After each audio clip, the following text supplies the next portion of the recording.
All right, conspiracy theories, harmless or harmful? Well, let me share with you my experience. When I was young, like middle school, I was exposed to the political version of this Illuminati theory, the John Birch Society.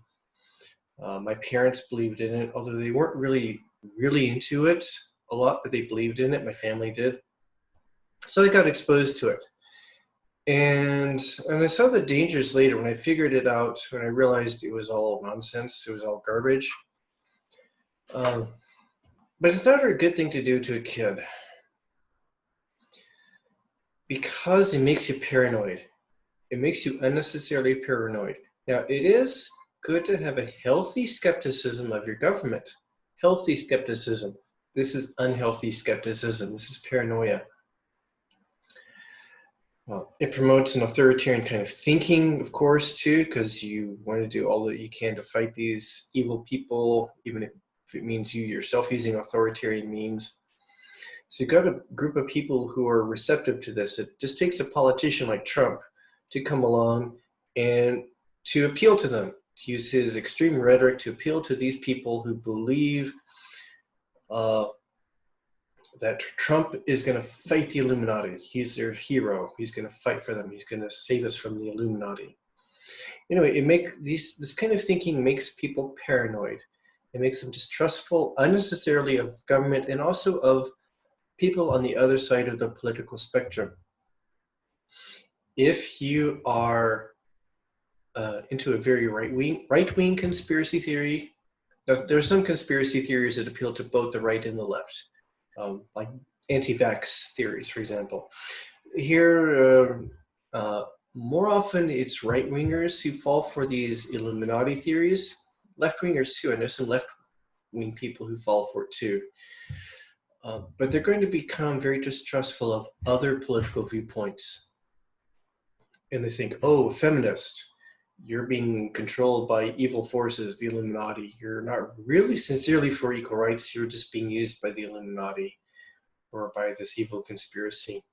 And so they are more, I think, paranoid, distrustful, hostile towards other political viewpoints, including more moderate centrist viewpoints, as well as, for example, if you're a right-winger, you're going to be very distrustful and hostile towards those on the left. Or if you're into a left-wing conspiracy theory, you're going to be very distrustful of anybody who is not as liberal as you, who's in the center or right of center or conservative. It makes people unnecessarily hostile and they cannot have intelligent political dialogue. They will accuse the other side of false intentions, false motives, and it makes the political discussion more irrational, more hostile, more unfriendly, instead of working together. So this promotes dissension, discord, distrust between people in different political viewpoints, different political parties. It trains people to think irrationally about the world, irrational thinking, and distrustful and paranoid. It is not harmless.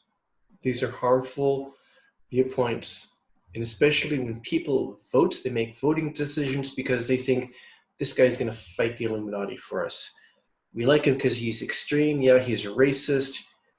He's authoritarian, but he's going to fight for our rights. He's going to fight against these conspiracies or these bad people in charge. It doesn't have to be people who believe in Illuminati theories, just people who think that the other side is all conspiratorial, even if they don't believe in Illuminati. It's harmful for that reason. Okay, now let's move on to some other topics or questions. I asked you to think about astrology earlier. What are some other practices that are similar?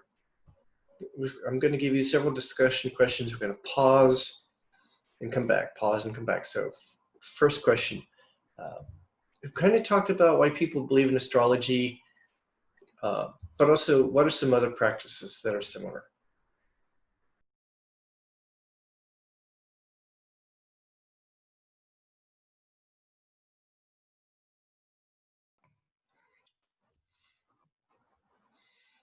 So besides astrology, I mentioned graphology or handwriting analysis, supposedly to diagnose your personality.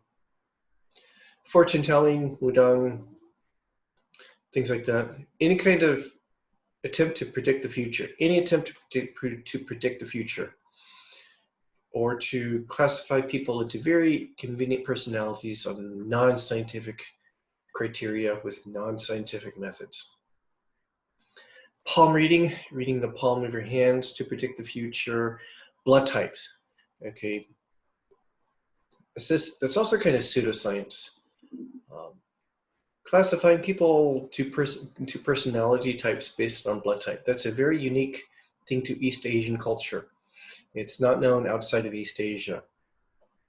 So my Asian friends and students, do not ask a Westerner or foreigner or someone from outside of East Asia their blood type.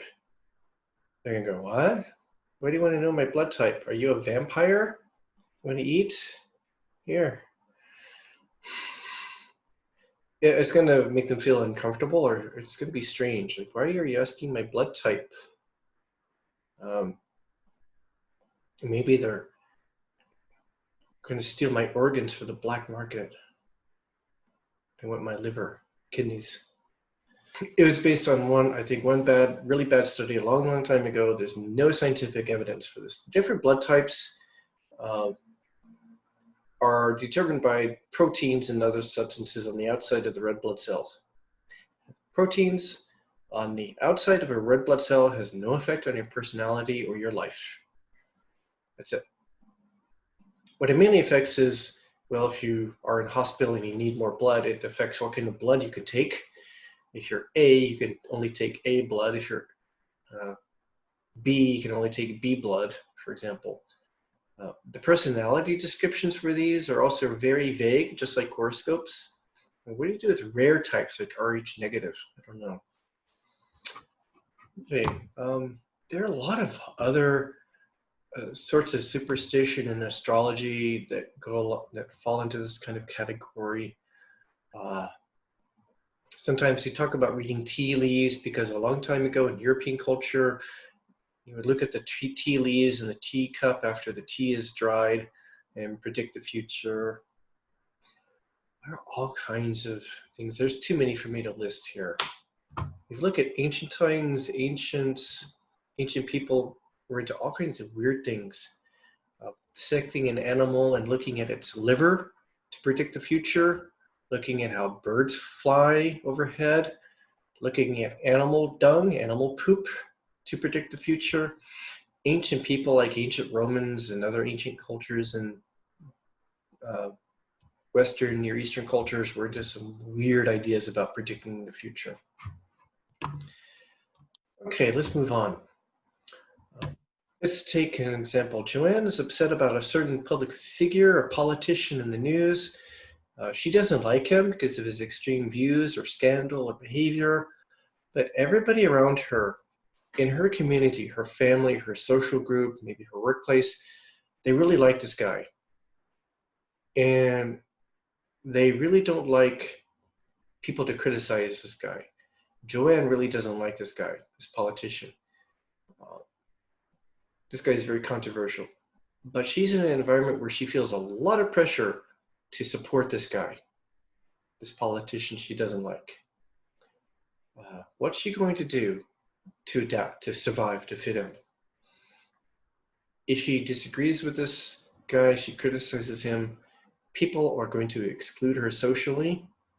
They might ostracize her or kind of cast her out of their social circle. Very stressful for her. What does she do? Why does she end up supporting this guy? What happens psychologically? Talk about it.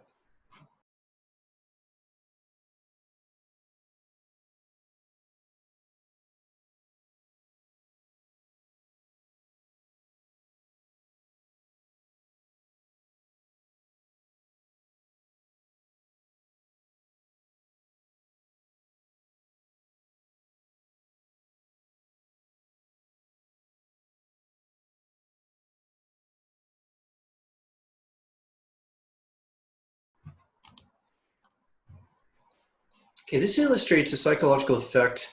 It kind of works like a bias called cognitive dissonance. So you have conflicting attitudes or beliefs or behaviors, and in order to handle the stress of conflicting beliefs, you change or adapt your beliefs, attitudes, behavior, to avoid stress, to avoid conflict, maybe in this case. So over time, she's going to rationalize her thinking, rationalize supporting him. She'll find ways of excusing his bad behavior and reasons why she can support him.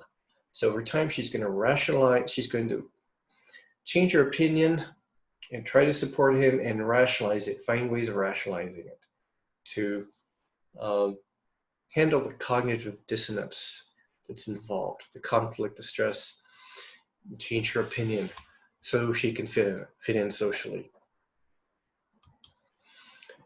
Next, we're going to do a couple of scenarios where you're going to pretend to be evil. I want you to think evil. I don't want you to actually be evil. I just want you to think evil for a while in order to understand some of these things. We're going to talk about fallacies and biases for some of these. Let's say you're a politician, you're running for president, and of course, let's assume you've turned to the dark side and you will do anything to win. You have to win. You want the power. You've been winning this all your life. You have to win. And there's an opponent who seems like a strong opponent. What kind of advertisements are you going to make? You need to make the opponent look bad, make the person lose. You need to do everything you can to win. So when it comes to advertising and maybe even debates, what are you going to say about this person? Remember, you're evil now. You're a politician. You're evil. What are you going to do?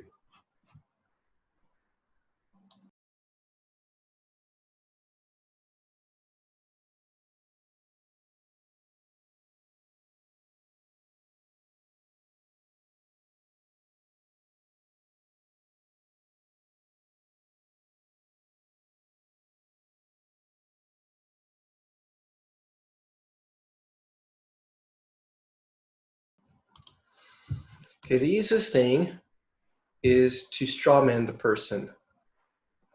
You're going to, and that involves overgeneralizing and false accusations about what they believe and maybe what they've done.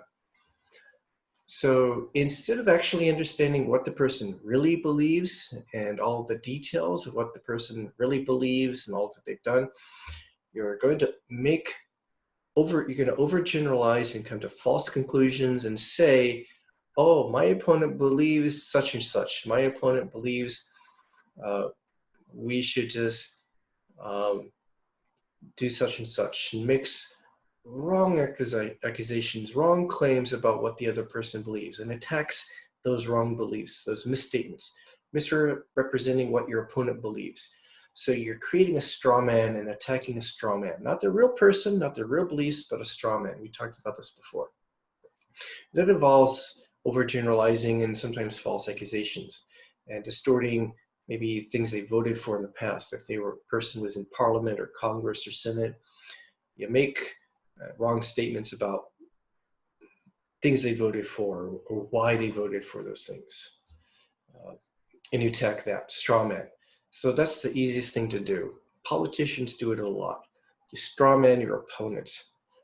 False attacks based on false claims about what they believe and what they plan to do. All right, let's say you're trying to sell a new health product and there's no evidence, no real evidence that it works, but you don't care, you're evil and you just want to make money. All right, if you're a dishonest marketer, what kind of adverts are you going to make? How are you going to sell it? Think about it.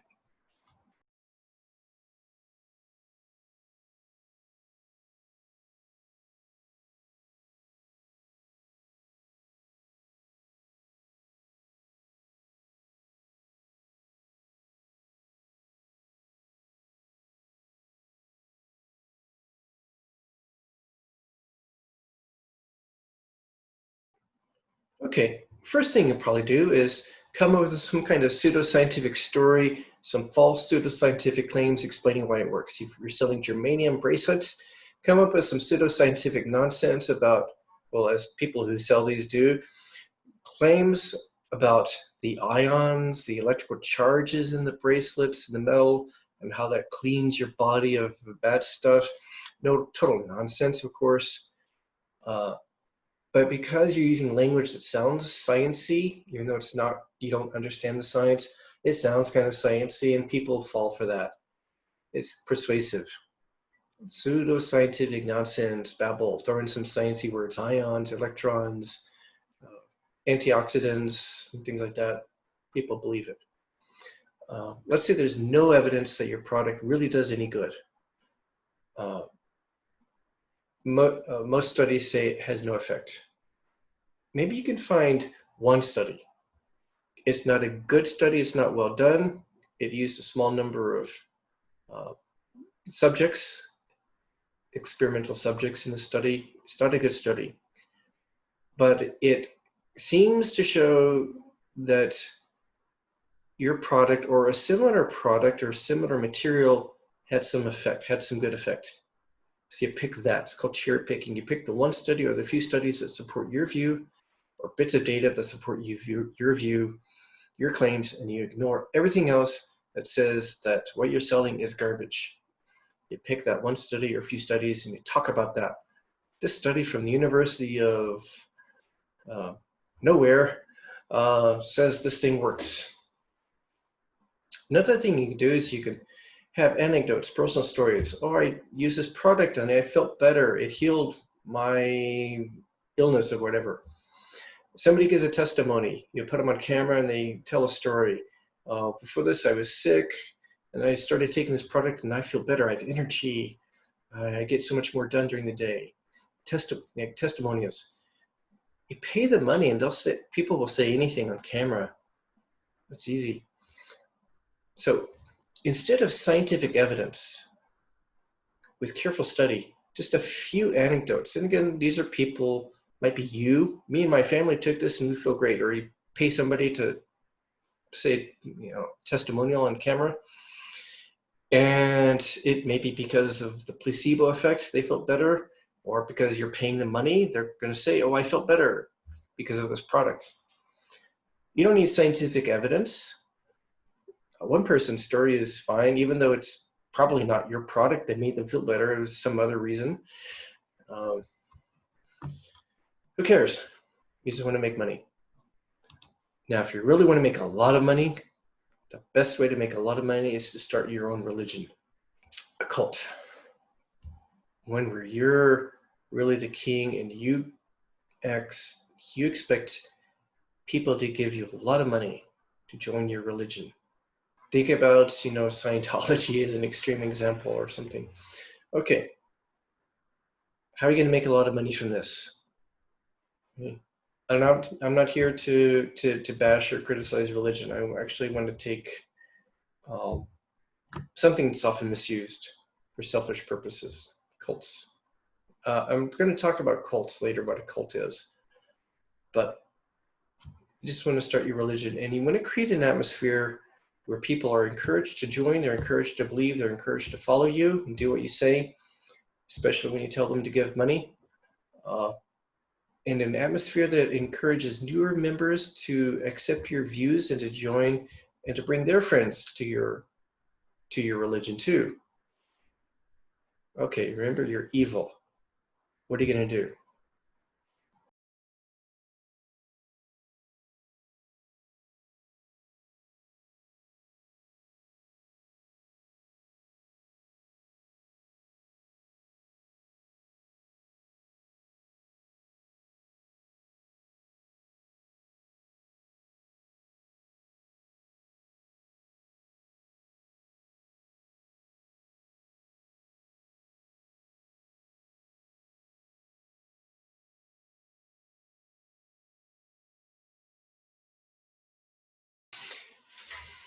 Okay, if I were really evil and I wanted to do this, of course, the nice thing about a religion is you don't have to pay taxes. Oh, that's really nice.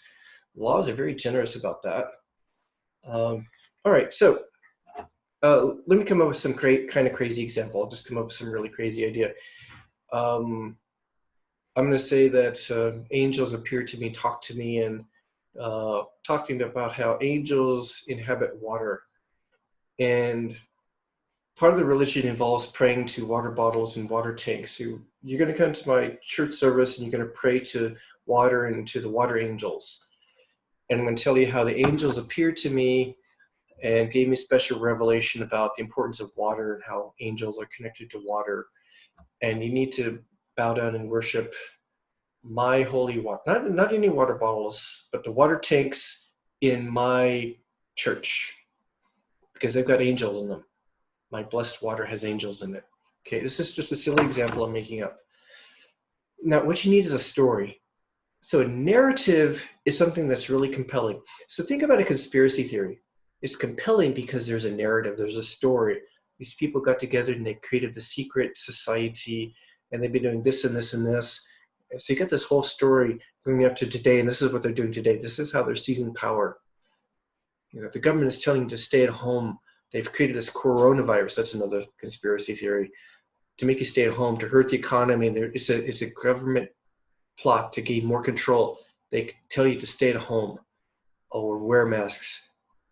It's the government seizing more power. So there's a whole story. So in this religion, I'm going to create a story, a narrative. So a narrative is kind of like a theory. It's a story that seems to make things make sense. This is why we worship water.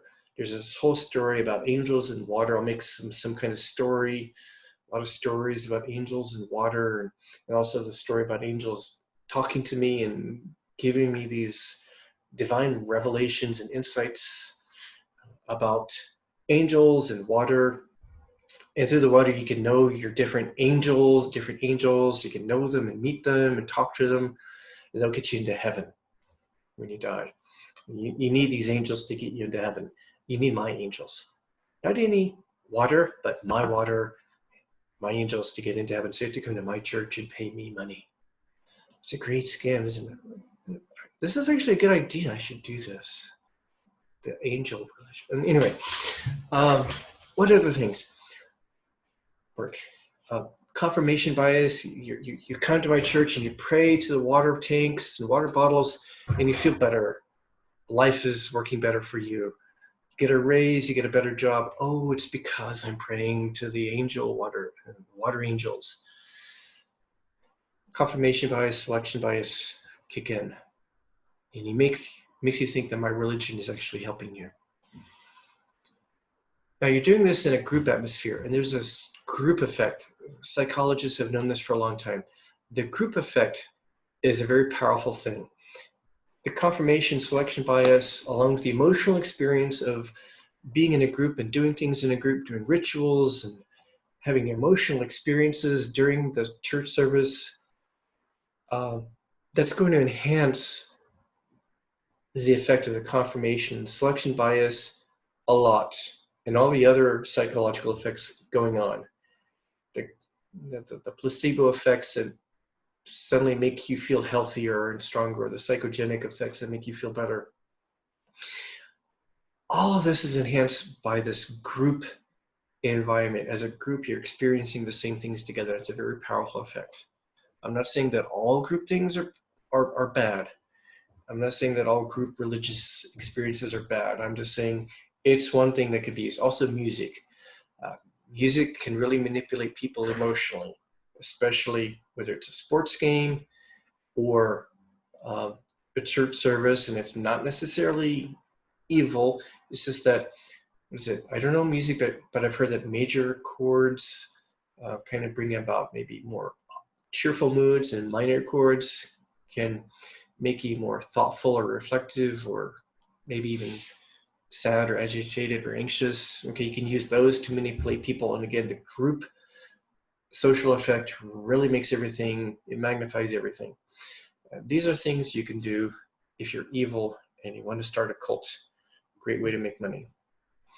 Okay, I'm talking about dangerous cults. I'm not talking about mainstream religions right now so much. All right, in another segment, I'm going to say some caveats about religion and talk about misconceptions about religion from an academic standpoint.